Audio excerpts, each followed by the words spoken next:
Hi friends, வணக்கம்.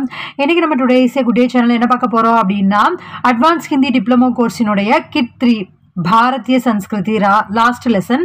So அந்த லெசனினுடைய முக்கியமான பாயிண்ட்ஸ் எல்லாம் தான் ஒவ்வொரு வீடியோலையும் பார்த்துட்டு இருக்கோம். நம்ம அசைன்மெண்ட் இருக்கு இல்லையா, ஸோ அட்வான்ஸ் ஹிந்தி டிப்ளமோ கோர்ஸினுடைய அசைன்மெண்ட் இருக்கு.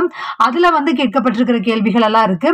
அது போக இதெல்லாம் வந்து மெயின் டாபிக், இதெல்லாம் தான் வந்து முக்கியமான விஷயங்களாக அத்தியாயங்களாக இந்த லெசன்ல வந்து கொடுக்கப்பட்டிருக்கு. ஓகேவா? ஸோ அதில் வந்து இன்னைக்கு ஆஷ்ரம் வியவஸ்தா வாழ்க்கை முறை அப்படின்றது வந்து எந்த மாதிரி ஃபாலோ பண்ணிட்டு இருந்தாங்க இப்போ. ஸோ ஃபர்ஸ்ட் வந்து குருகுலத்துல கல்வி கத்துக்கிறது, பிரம்மச்சரியமா இருக்கிறது, அதுக்கப்புறமா வந்து கல்யாண வாழ்க்கையில ஈடுபடுறது, அப்புறம் துறவ வாழ்க்கை போறது, அந்த மாதிரி இருக்கு இல்லையா. ஸோ அது மாதிரி என்னென்ன விஷயங்கள் இருந்தது வாழ்க்கை முறையில அப்படின்றதான் இந்த லெசன்ல பார்க்க போறோம். ஃபர்ஸ்ட் என்ன அப்படின்னா ஆஷ்ரம் வியவஸ்தா அப்படின்றதுல 4 வகை இருக்கு. ஓகேவா? நான் எல்லாமே வந்து ஒரு சின்ன மெயினான பாயிண்ட்ஸ் எல்லாமே கோ த்ரூ பண்ணி சொல்றேன். பிகாஸ் இது எல்லாமே உங்களுக்கு ஒரு யூஸ்ஃபுல்லா இருக்கும். எக்ஸாம் எழுதும் போது என்னென்ன மெயின் பாயிண்ட் அப்படின்றதும் அந்த விஷயம் என்ன அப்படின்றத தெரிஞ்சுக்கிறதுக்கும் இதெல்லாம் ரொம்ப இம்பார்ட்டண்டா இருக்கும் அப்படிங்கறதுக்காக தான் இந்த வீடியோ. ஓகேவா? ஸோ ஒவ்வொரு லெசனும் அப்படிதான் அப்லோட் பண்ணிட்டு இருக்கேன். ஐ ஹோப் உங்களுக்கு இது யூஸ்ஃபுல்லா இருக்கும்னு நினைக்கிறேன். யூஸ்ஃபுல்லா இருக்கு அப்படின்னு நினைச்சீங்கன்னா தயவு செய்து like, comment, share and subscribe பண்ணி நம்ம சேனலை சப்போர்ட் பண்ணுங்க. அட்வான்ஸ் ஹிந்தி டிப்ளமோ கோர்ஸ் அப்படின்ற பிளேலிஸ்ட்ல எல்லா வீடியோஸும் அப்லோட் பண்ணிட்டு இருக்கேன். ஓகேவா? सो फर्स्ट வந்து आर्यों का जीवन के प्रति दृष्टिकोण सकारात्मक और बड़ा ही स्वस्थ और उच्चता वे जीवन को जीवन की तरह जीना चाहते थे. அதாவது ஆரியர்கள் வந்து வாழ்க்கையினுடைய அவர்களுடைய ஒவ்வொரு கண்ணோட்டமும் ரொம்ப ஒரு அர்த்தபூர்வமாக இருந்தது, அர்த்தமுள்ளதாக இருந்தது. அது எல்லாமே வந்து ரொம்ப உயர்வாக இருந்தது. அவர்கள் வந்து வாழ்க்கையை எப்படி இருக்கும் அப்படி வாழணும் அப்படின்னு விரும்பினாங்க. ஸோ அந்த இதுல வந்து அவங்க கடைபிடித்த அந்த ஒழுங்கு, ஸ்வஸ்து, அப்புறம் வந்து வாழ்க்கை முறை, கட்டமைப்பு, ஒழுக்கம், அவங்களுடைய சுய கட்டுப்பாடு, இது எல்லாமே வந்து இருந்தது. ஓகேவா? ஸோ அதன் அடிப்படையில 4 விதமா வந்து இந்த ஆசிரமம், அதாவது அவங்களுடைய வாழ்க்கை முறை அப்படின்றது பிரிச்சிருக்காங்க. ஸோ அதுலதான் வந்து ஃபர்ஸ்ட் ஒன் வந்து பிரம்மச்சரிய ஆசிரம், அப்புறம் வந்து கிரகஸ்த், வானப்பிரஸ், சன்யாஸ். ஓகேவா? கடைசியா வந்து சன்யாசம் மேற்கொள்றது. ஓகேவா? फर्स्ट ब्रह्मचर्य आश्रम அப்படின்றதுல வந்து जीवन का प्रथम आश्रम ब्रह्मचर्य आश्रम था. इस समय गुरुकुल में रहकर विद्या अध्ययन करना, ब्रह्मचर्य का पालन करना और आत्मनिर्भर बनने का था. அதாவது வாழ்க்கையினுடைய முதல் ஆசிரம் அப்படின்றது வந்து இந்த பிரம்மச்சரியத்தை கடைபிடிக்கிறது அப்படின்றதுதான். ஸோ இதுல வந்து குருகுலத்துல போய் தங்கி அங்க வந்து பாடம் கற்றுக்கொண்டு பிரம்மச்சரியத்தை கடைபிடிப்பதும், தன்னுடைய ஆத்ம நிர்பர் பன்னேகா, சுய தன்னம்பிக்கை உணர்வை மேம்படுத்துவது, இதெல்லாம் தான் வந்து அந்த ஆசிரமனுடைய ஒரு முக்கியமான மெயின் பாயிண்டாக இருக்கு. इस समय व्यक्ति का उद्देश्य होता था अपने जीवन को ऊंचाइयों तक ले जाना ताकि वह समाज का एक समझदार, साईदार, उत्तरदायी सदस्य बन सके.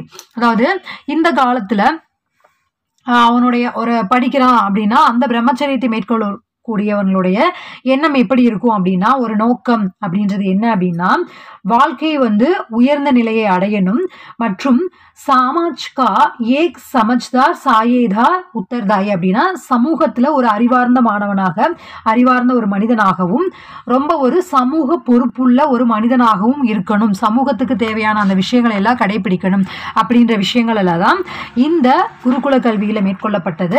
அங்க வந்து பிரம்மச்சரியத்தை கடைபிடிப்பதோட என்னென்ன விஷயங்கள் வாழ்க்கைக்கு தேவை அப்படின்றதெல்லாம் வந்து கற்றுக் கொடுக்கப்பட்டது. இயற்கை எப்படி மதிக்கணும், அந்த மாதிரி நிறைய விஷயங்கள் இதுல வந்து நிறைய கொடுத்துருக்காங்க. ஓகேவா? அவங்க என்னென்ன கத்துக்கிறது அப்படின்னு வேத சாஸ்திர, விபின்ன தர்ஷன், ராஜ்ய சாசன், நியாயி பத்ததி, சாஸ்திர வித்யா, தியான் மன்னா, யோகாபியாஸ், அதாவது யோகா கலை, எல்லா விஷயங்களுமே அங்க கத்துக்கிறது. ஓகேவா? இந்த மாதிரி எல்லாமே படிக்கிறது, எழுதுறது, எல்லாமே கத்துக்கிறது எல்லாமே வந்து அங்க இருந்தது எப்போ பிரம்மச்சரிய வாழ்க்கையை கடைபிடிக்கும் போது. நெக்ஸ்ட் आश्रम पेर वंदे गृहस्थ आश्रम. पानी ग्रहण संस्कार के साथ गृहस्थ जीवन का प्रारंभ होता था. இதுதான் வந்து गृहस्थ அப்படினாலே தெரியுது இல்லையா, ஒரு குடும்ப வாழ்க்கையில ஈடுபடுறது. ஓகேவா? व्यक्ति अपने परिवार, पुत्र, माता पिता, सगे संबंधी, हितोषियां, इष्ट मित्रों, समाज के अन्य सदस्यों, शासन के प्रति अपने कर्तव्यों का पालन करता था. அதாவது மனிதன் வந்து ஒரு குடும்ப வாழ்க்கையில ஈடுபடுறான். அவன் வந்து பரிவார், புத்திர, குடும்பம், குழந்தைகள், மாதா பிதா, அம்மா அப்பா, சொந்தக்கார சொந்தக்காரங்க, ஃப்ரெண்ட்ஸு, ஹிதோஷியம் அப்படின்னா நலம் விரும்பிகள், இஷ்டமித்ரம் அப்படின்னா ஃப்ரெண்ட்ஸு, அப்புறம் சமூகத்தினுடைய மற்ற எல்லா உறுப்பினர்கள், அப்புறம் வந்து அதிகாரம், அதாவது நம்மளுடைய அந்த சாசன் அப்படின்னா அரசியல் எப்படி ஆட்சி நடக்குது அப்படின்னா அதனோட கீழ் கட்டுப்பட்டு நடக்குது, அதனுடைய கடமைகளை நிறைவேற்றுறது, இதெல்லாம் வந்து செஞ்சுட்டு இருந்தான்.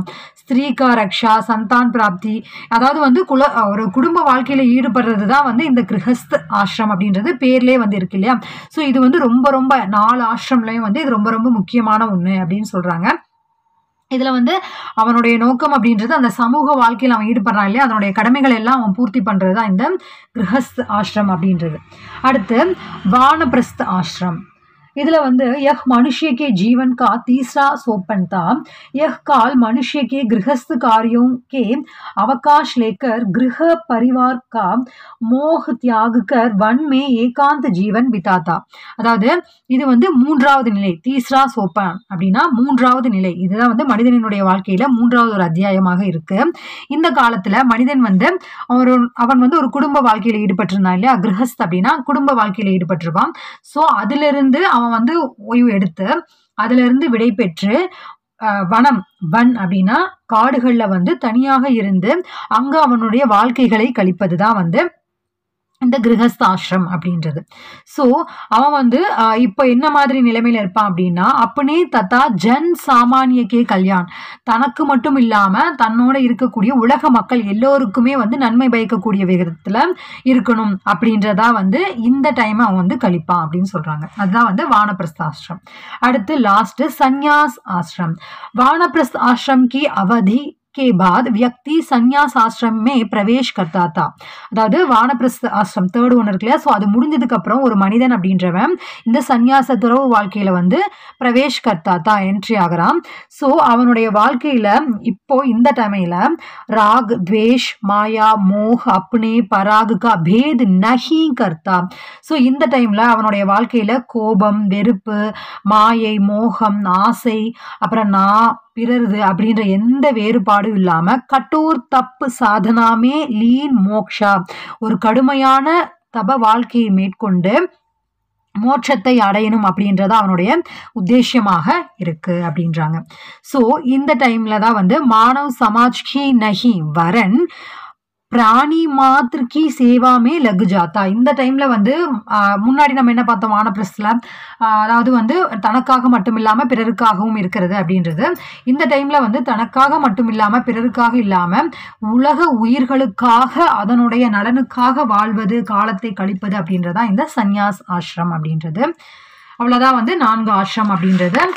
ஃபர்ஸ்ட் வந்து பிரம்மச்சரிய, அப்புறம் கிரகஸ்த், வானப்பிரஸ்த், சந்நியாஸ். இதுதான் வந்து 4 நிலைகள்.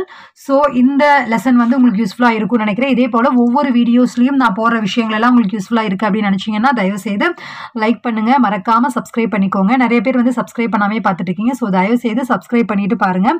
உங்களுக்கு இது பிடிச்சிருக்கு, யூஸ்ஃபுல்லாக இருக்குது, உங்களுடைய advance Hindi diploma course lessons நான் எடுக்கிறது உங்களுக்கு யூஸ்ஃபுல்லாக இருக்குது அப்படின்னு நினச்சிங்கன்னா அதையும் கருத்துக்களில் மறக்காமல் தெரியப்படுத்துங்க. அது எனக்கும் வந்து ஒரு பிக்கஸ்ட் மோட்டிவாக இருக்கும்.